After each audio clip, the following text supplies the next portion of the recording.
try to tell you most of the food we consume contains harmful additives. Would you still eat it? Would you know if you were eating it?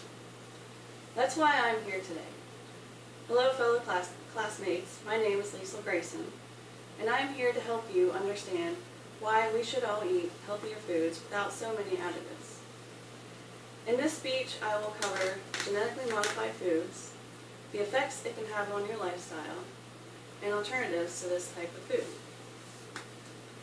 First, I would like to tell you the history behind genetically modified foods, or GMO.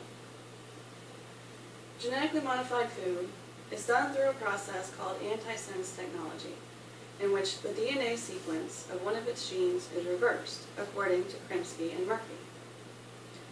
For instance, a vegetable that has been genetically modified has a shelf life of a couple of weeks compared to a non-genetically modified vegetable. It was started to help in the production of more food to go along with our excessive overconsumption of food. The reasoning seems quite feasible, but the rationale is a bit disturbing. Let's think about this a second. The farmers plant foods that are genetically modified. The crops grow. Some of this food is fed to our livestock, which in turn means that the genetic modifications are also found in our meat and poultry. I found an article by Robin Mather of Mother Earth News stating that in 2010, as much as 86% of corn, 90% of soybeans, and 93% of cotton grown were genetically modified. Therefore, any foods containing any type of corn additive may very likely be genetically modified. High fructose corn syrup is a great example of this. High fructose corn syrup is compared to an all-natural sweetener, but as Carmen Hoy of American Journal of Agricultural Economics says, it is a sweetener made from ordinary corn. Though studies show it is not as harmful as once thought, being made with genetically modified corn can be. This brings me to our next topic. Can this be healthy for us? Research has shown it can be toxic, less nutritious, and can damage vulnerable wild plants and animal populations. And although claims were made saying genetically modified foods were made to reduce the use of insecticides, they can actually increase chemical inputs over the long term. The only benefit these genetically modified foods can bring is that they will help with the mass production of maintaining our starving countries. How ironic is this?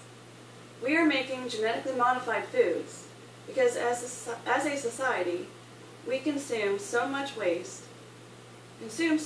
waste so much food that there is a fear of running out. Yet there are still starving countries who are lucky to eat once a day, if that. In no way am I in favor of genetically modified food, but if we are able to do it for ourselves, why not at least share the wealth? Eating healthy is a lifestyle that we all try to lead. So what can we do? What can we eat that isn't genetically modified?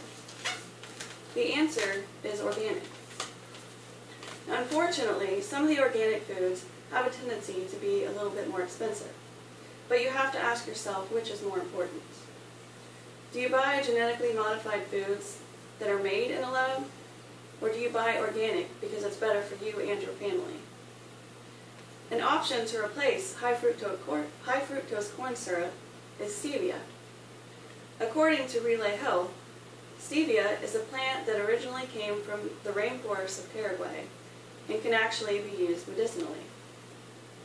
This is an all-natural sweetener with no chance of being made with genetically modified corn. Anything genetically modified is supposed to be labeled, but if you are worried about what you are buying, you can always go to local vendors who grow their own crops and purchase their items.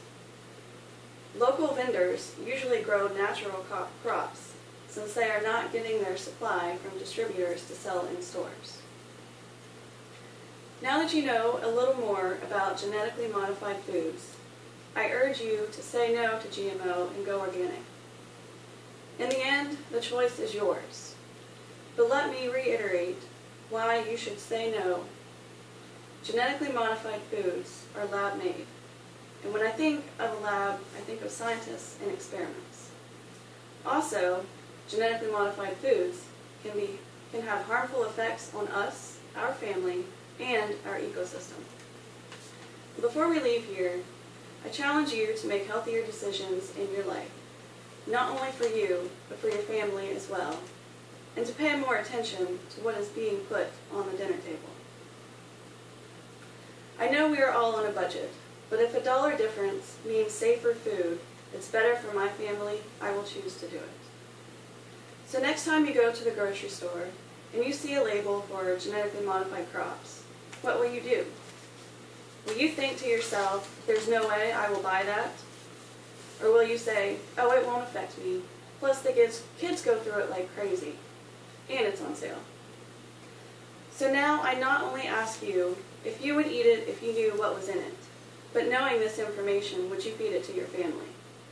Just some food for thought. Thank you all, and have a good evening.